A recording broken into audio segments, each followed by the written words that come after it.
यदि तुम ना होते तो तुम्हें पता चलता कि कैसे वहां अंग्रेजी पुलिस हमारे पीछे भूखे भेड़ियों की तरह पड़ी थी। अरे राम, इसी तरह हम लोग अपनी जान बचाकर यूनिवर्सिटी के अंदर भागे थे।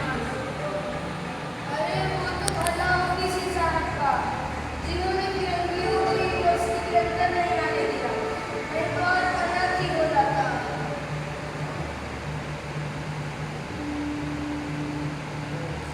और बाकियों की कोई खबर? किसी की कोई खबर नहीं है कदम। जिसे जहाँ जगह मिल रही है वो वहीं छुप रहा है। स्थिति अच्छी नहीं है। अब तक हमारे 50 से ज्यादा साथी पकड़े जा चुके हैं। पुलिस हर हॉस्टल की तलाश ले रही है। जो जहाँ मिल रहा है उसको वहीं जेल में भेज दे रही है। ऐसे होकर रुको। आज इलाहाबाद में बस हम लोगों की ही बात हो रही है। आज फिरंगियों को छात्र शक्ति की एक झलक दिखाई है हम लोगों ने। पतंगर, तुम लोग लौटे घर से बस आज ही। आना तो बहुत पहले चाहता था, पर हम रास्ते पर ट्रेन पर पुलिस ने कड़ी निगरानी कर रखी थी। कैसे ही बचते बचाते छिपते छिपाते मैं यहाँ पहुँचा। और यहाँ आने के बाद अपने साथियों की ये दुर्दशा देखकर बड़ा दुख हो रहा है कि काश मैं भी इनके साथ होता। अरे राम, अच्छा हुआ नहीं आए, वरना तुम भी हम लोगों की तरह पट्टी में डूबे पड़े होते।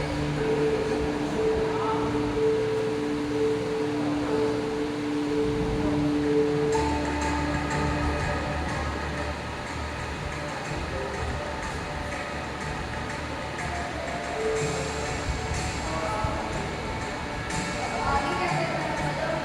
तुम सब तो बड़े हो और तुम्हारी चिंता हो। कल 12 अगस्त है। हम लोग अलग अलग प्रदर्शन नहीं करेंगे और ना ही यूनिवर्सिटी के बाहर जुलूस निकालेंगे। हम शहर के बीचों बीच प्रदर्शन करेंगे। क्रांति की ये आग जनता तक भी पहुंचनी चाहिए। हर भारतवासी को इस आह्वान में शामिल करना होगा। तभी हमारा मकसद पूरा होगा।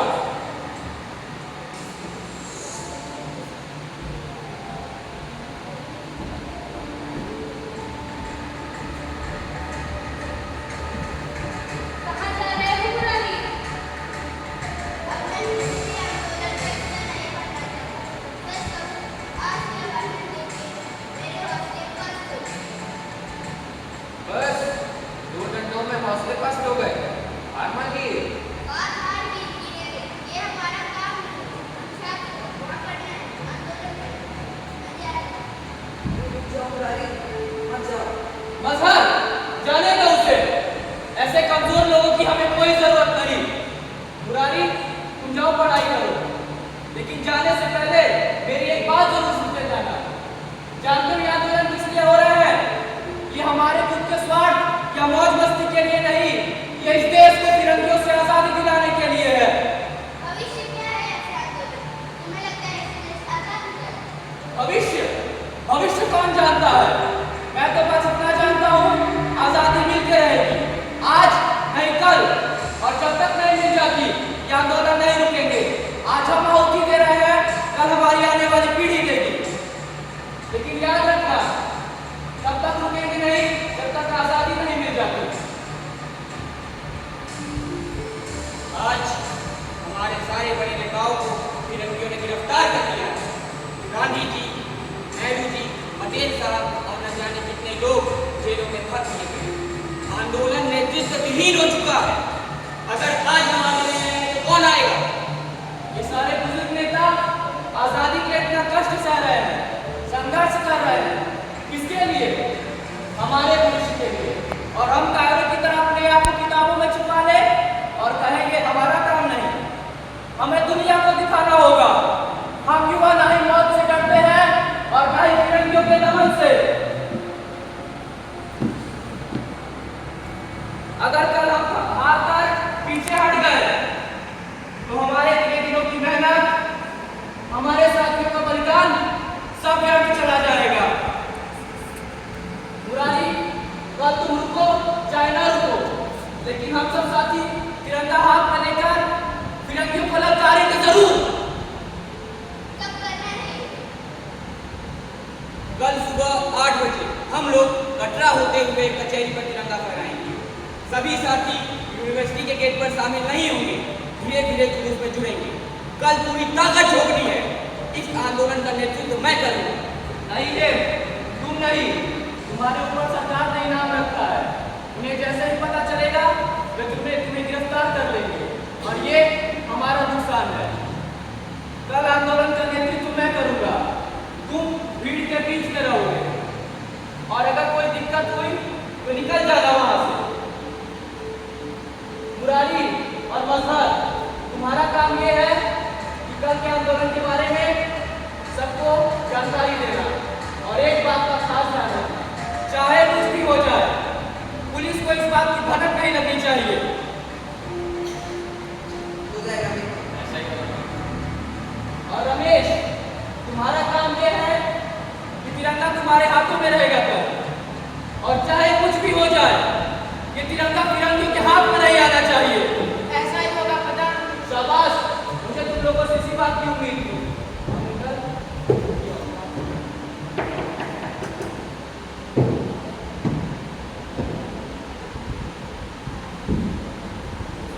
आप में से भगत सिंह कौन है? जंगल से क्या काम है? कौन हो तुम? जी, मेरा नाम नयनतारा है और ये मेरी सहेलियां हैं। हम भी इस आंदोलन में शामिल होना चाहते हैं। बेटा, ये वो काम नहीं है। जाओ, अपने हॉस्टल जाओ। क्यों लड़कियों का काम नहीं है? क्या ये हमारा देश नहीं है? हमारा कोई कर्तव्य नहीं है? आजादी की लड़ाई का ठेका क्या तुम पुरुषों ने ले रखा है?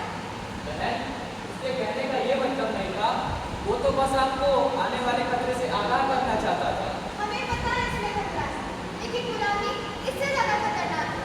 इस घुटन से कहीं ज्यादा आसान है आजादी के लिए झगड़ा खोलना। और सच तो ये है कि हमने बहुत सोच समझ के ये कदम उठाया। कदम, ये लड़कियां नहीं, शेरनियां हैं, शेरनियां। अरे जरा इनके मस्तक का तेज तो देखो, सबके सब रानी झांसी लग रही है। प्रणाम करना भैया, आपके बारे में बहुत सुना था। आज आपके दर्शन हुए। हमें काम मत करिएगा, चाहे कोई भी काम नहीं कीजिए, बस इस आंदोलन में शामिल होइए। बहन, जानते बुझते भी मैं तुम लोगों के प्राण खतरे में नहीं डाल सकता। कल वहां क्या होगा, कितने घायल होंगे, कितने गिरफ्तार कर लिए जाएंगे, अरे यहाँ तक कि कितनों की जाने जाएंगी, ये किसी को नहीं पता। और ये सब जानते हुए भी मैं तुम लोगों के प्राण खतरे में डाल दूँ? नहीं, मैं ये पाप नहीं कर सकता। आप कैसा भैया? क्या आप ये चाहते हैं कि आने वाली पीढ़ी तुम्हारे आजादी संग्राम के बारे में जाने? तो वे हमें ये कहकर धिक्कार दें कि हमने अपने भाइयों का साथ नहीं दिया, मौत के डर से हम उनके साथ खड़े नहीं हुए। इस आजादी की लड़ाई में वे अकेले पड़ गए। पाप तो ये होगा क्यों?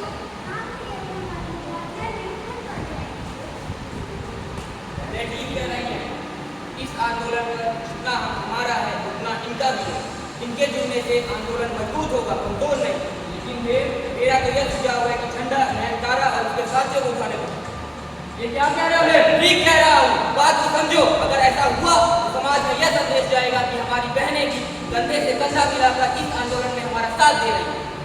और इस नई रणनीति से अंग्रेज विमोचक के रह जाएंगे, वैसे शक्ति नहीं दिखा पाएंगे। मैं एक बात से सहमत हूँ। तुम्हें लगता है फिरंगियों में मानवता है, ये क्रूरता की सारी हदें पार कर सकते हैं? मैं तुम लोगों की इस बातों को सुनकर अब भी असमंजस में हूँ। भैया, आप हम सब में बड़े हैं, आप हम पर भरोसा रखें, हम आपको शर्मिंदा नहीं करेंगे।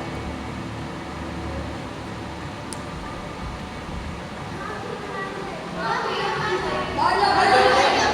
ठीक है, अगर सबकी सहमति इसी में है तो इससे मुझे कोई आपत्ति नहीं। लेकिन एक बात का ध्यान रखना, चाहे कुछ भी हो जाए, बहनों की सुरक्षा ही हमारी प्राथमिकता रहेगी। हम चारों तरफ से घेरा बनाने चलेंगे और अगर कुछ गड़बड़ हुई तो हम बहनों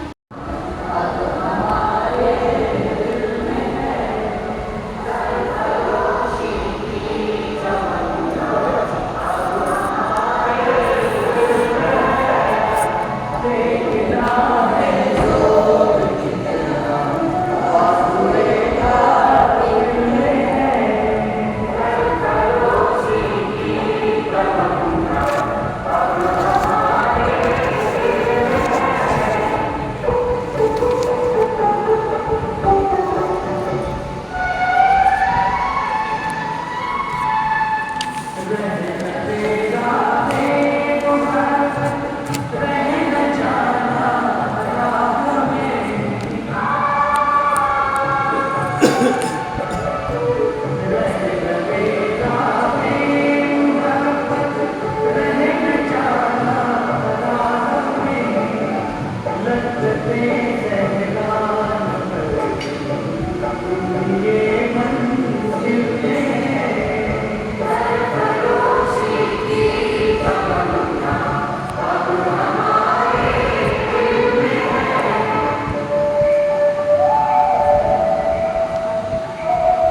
कैसे लेट जाऊंगी यार?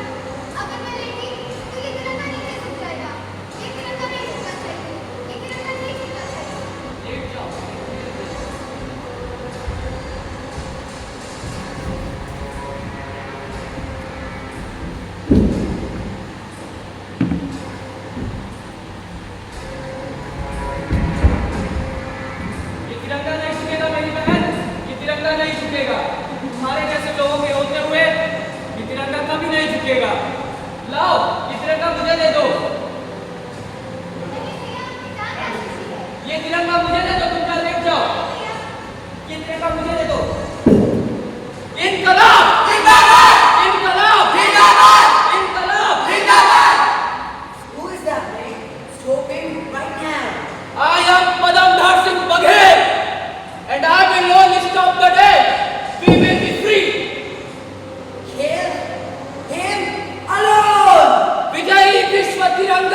तिरंगा प्यारा, झंडा ऊंचा रहे हमारा, विजयी विश्व तिरंगा प्यारा, झंडा ऊंचा रहे हमारा।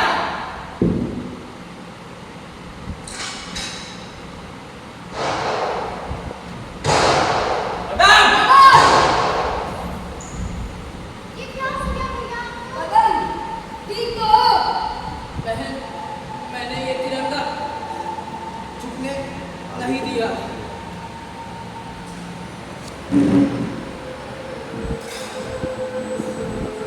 इतना खून बह रहा है। जंग के मैदान में खून तो नसीब वालों का बहता है।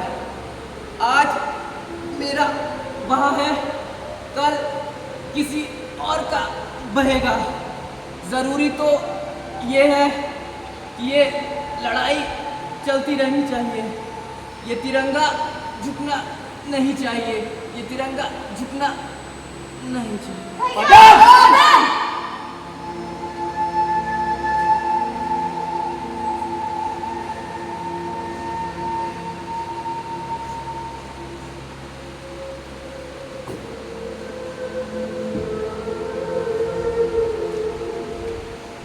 मित्र, मैं रमेश मालविया वादा करता हूँ तुम्हारा बलिदान व्यर्थ नहीं जाने दूंगा। अब से इस तिरंगे की लड़ाई मैं लड़ूंगा। आज भारत का एक और लाल हमें छोड़ गया। ऐसे वीरों को ना हम कभी भूलेंगे ना भूलने देंगे। लाल पदमधर सिंह अमर रहे! लाल पदमधर सिंह अमर रहे! लाल पदमधर सिंह अमर रहे! इनकलाब! जिंदाबाद! इनकलाब! जिंदाबाद! इनकलाब! जिंदाबाद! भारत माता की जय!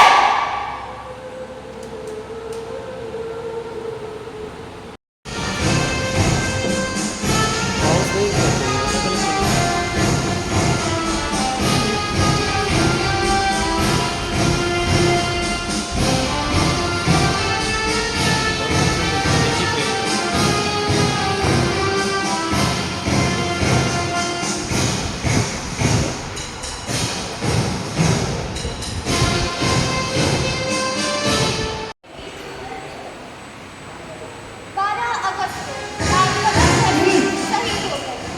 और ठीक एक दिन बाद 13 अगस्त को रमेश मालवीय और उनके दो साथी कोतवाली को तिरंगा लहराने की कोशिश में शहीद हुए। हिकमती नंदन बटुआ गिरफ्तार कर लिए गए और उनको 4 वर्ष की सजा हुई। लेकिन साथियों ने लाल पदमधर की शहादत को मुंह में नहीं होने दिया। तिरंगे की आन रखने के लिए जो शपथ उन दीवानों ने ली थी, उसके लिए हर बलिदान स्वीकार था। तिरंगा एक हाथ से दूसरे से तीसरे आगे बढ़ता है। तिरंगे की जुल्म के बाद भी